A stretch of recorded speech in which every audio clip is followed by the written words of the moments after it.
살다 보면 정말 복잡한 갈림길이 많잖아요. 이럴 때 믿고 따를 수 있는 내비게이션이 딱 있다면 얼마나 좋을까요? 놀랍게도 약 2500년 전의 지혜가 담긴 책, 바로 이 논어가 그 역할을 해줄 수 있습니다. 오늘 논어를 통해서 따뜻함과 카리스마를 동시에 갖춘 리더는 과연 어떻게 만들어지는지, 그리고 옛 지혜로 지금의 문제를 풀어내는 그 비결은 대체 무엇인지 한번 같이 파헤쳐 보겠습니다. 자, 지금 여러분의 직장 상사나 팀 리더를 한번 떠올려 보세요. 한없이 따뜻하고 다정하면서도 동시에 누구도 함부로 대하지 못하는 그런 카리스마와 위언을 갖춘 사람. 어떠세요? 혹시 에이, 그런 사람이 어딨어. 그냥 상상 속에나 있는 거지? 라고 생각하시나요? 그런데요, 논어에 따르면 그런 리더가 실제로 존재했습니다. 그 주인공이 바로 공자입니다. 그의 제자들이 기록한 공자의 모습 속에는요, 시대를 뛰어넘는 완벽한 리더의 조건이 그대로 담겨 있습니다.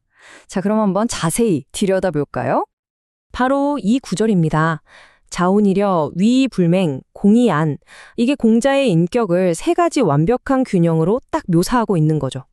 온화함과 엄숙함, 위엄과 부드러움, 그리고 공손함과 편안함. 아니, 언뜻 보면 서로 완전히 반대되는 말 같잖아요. 이 가치들이 어떻게 한 사람 안에서 조화를 이룰 수 있었을까요? 그 비밀은 바로 이 세 가지 균형 속에 숨어 있습니다.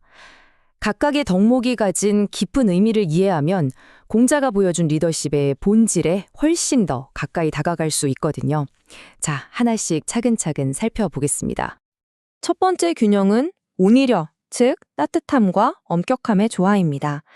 사람을 대할 땐 기본적으로 따뜻한 마음으로 대하지만 원칙이나 기준에 있어서는 절대 흔들리지 않는 엄격함을 유지하는 태도죠. 이건 마치 팀원에게 동기부여를 팍팍 해주면서도 고쳐야 할 점은 또 명확하게 짚어주는 그런 리더의 모습을 떠올리게 하네요. 여기 따뜻할 온자를 한번 뜯어볼까요? 왼쪽에 물을 뜻하는 물수변, 그리고 오른쪽엔 그릇 면 위에 무언가 담겨있는 모습이 합쳐진 글자예요. 마치 솥에 담긴 물을 서서히 데워서 따뜻하게 만드는 것처럼 갑작스럽지 않고 은은하게 퍼져나가는 그런 배려 깊은 온기를 의미합니다. 두 번째는 위불맹입니다. 위험은 있는데 사납지는 않다는 뜻이죠. 리더한테 권위가 당연히 필요하죠. 하지만 그 권위가 폭력적이거나 상대를 막 위협하는 방식이면 안 된다는 거예요. 힘이 아니라 깊은 존경심에서 저절로 우러나오는 자연스러운 무게감. 바로 그게 공자가 말하는 진짜 위엄입니다. 와, 근데 이 위험 위자는 그 구조가 정말 극적이에요. 여자 여자와 창 과자의 결합이라니 정말 독특하지 않나요? 이게 뭐냐면 그냥 힘으로 억누르는 게 아니라 소중한 것을 지키려고 창을 든 여성의 모습처럼 아주 결연한 의지와 책임감에서 나오는 권위를 상징하는 겁니다. 마지막 균형은 공이안, 공손하면서도 편안하다는 겁니다. 우리가 보통 너무 깍듯하게 대하면 상대방이 오히려 불편해할 수 있잖아요. 그런데 공자의 공손함은 상대를 존중하면서도 그들이 긴장하지 않고 스스로 편안함을 느끼게 만드는 그런 경지였다는 뜻입니다. 이 편안할 안자를 보면 그 의미가 더 잘 와닿으실 거예요. 집 면 아래 여자 여자가 있죠. 예로부터 집 안에 있는 여성의 모습은 평화와 안정의 상징이었거든요. 이 한 글자 안에 상대방을 무장해제시키는 리더의 편안함이 담겨 있는 셈이죠. 자, 그럼 이런 질문이 생기죠. 아니, 대체 어떻게 하면 공자처럼 이렇게 완벽한 균형을 갖춘 인격을 완성할 수 있을까요? 논어는 그 방법도 알려줍니다. 바로 온고지신이라는 네 글자의 그 열쇠가 있습니다. 온고지신, 옛 것을 익혀 새로운 것을 안다. 많이 들어보셨죠?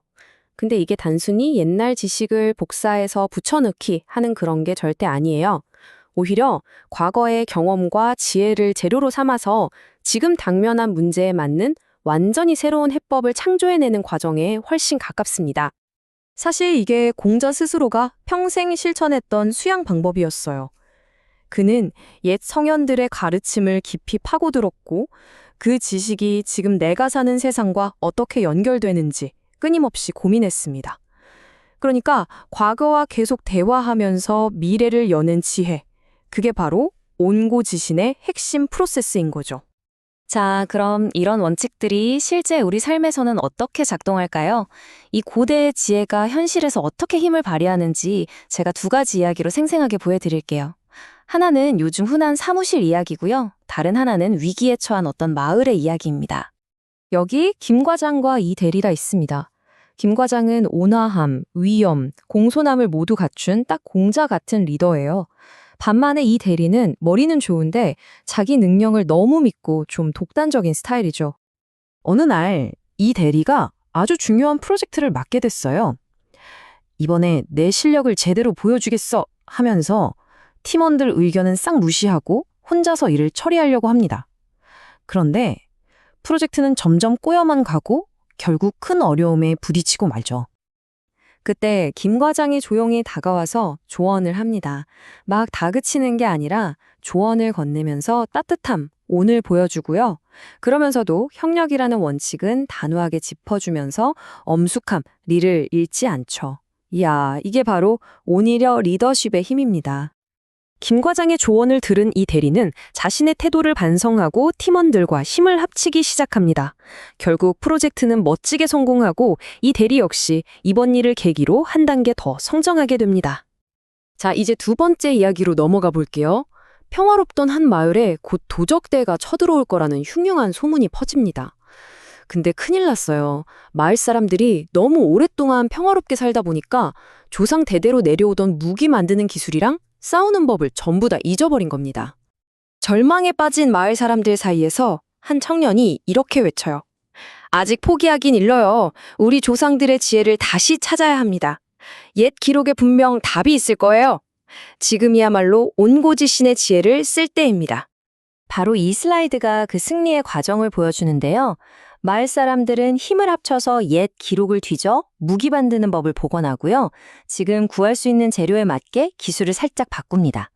그리고 이걸로 새로운 방어 전략을 세워서 마침내 도적대를 물리치고 마을을 지켜내죠. 이 두 이야기는 우리에게 아주 중요한 메시지를 던져줍니다. 공자의 인격이나 온고지신의 지혜가 그냥 박물관에 갇힌 옛날 유물이 아니라는 거죠. 바로 오늘 여러분의 삶에 적용할 수 있는 살아있는 내비게이션이라는 겁니다. 여기서 우리가 꼭 기억해야 할 게 있어요. 온고지신은 절대로 과거를 그냥 똑같이 따라하라는 뜻이 아닙니다. 오히려 과거의 지혜라는 아주 단단한 땅을 딛고 서서 오늘의 문제에 맞는 창의적인 해결책이라는 새로운 나무를 키워내는 굉장히 능동적인 과정이라는 거죠. 오늘 이야기를 마무리하면서 여러분 스스로에게 이 질문을 한번 던져보셨으면 좋겠습니다. 지금 당신의 삶이나 커리어에서 새로운 돌파구를 열기 위해 다시 되살려야 할 옛 것은 무엇이나요? 어쩌면 잊고 있던 열정일 수도 있고 잠시 접어두었던 지식일 수도 있겠죠. 그 답을 찾는 것에서부터 여러분의 새로운 성장이 시작될 겁니다.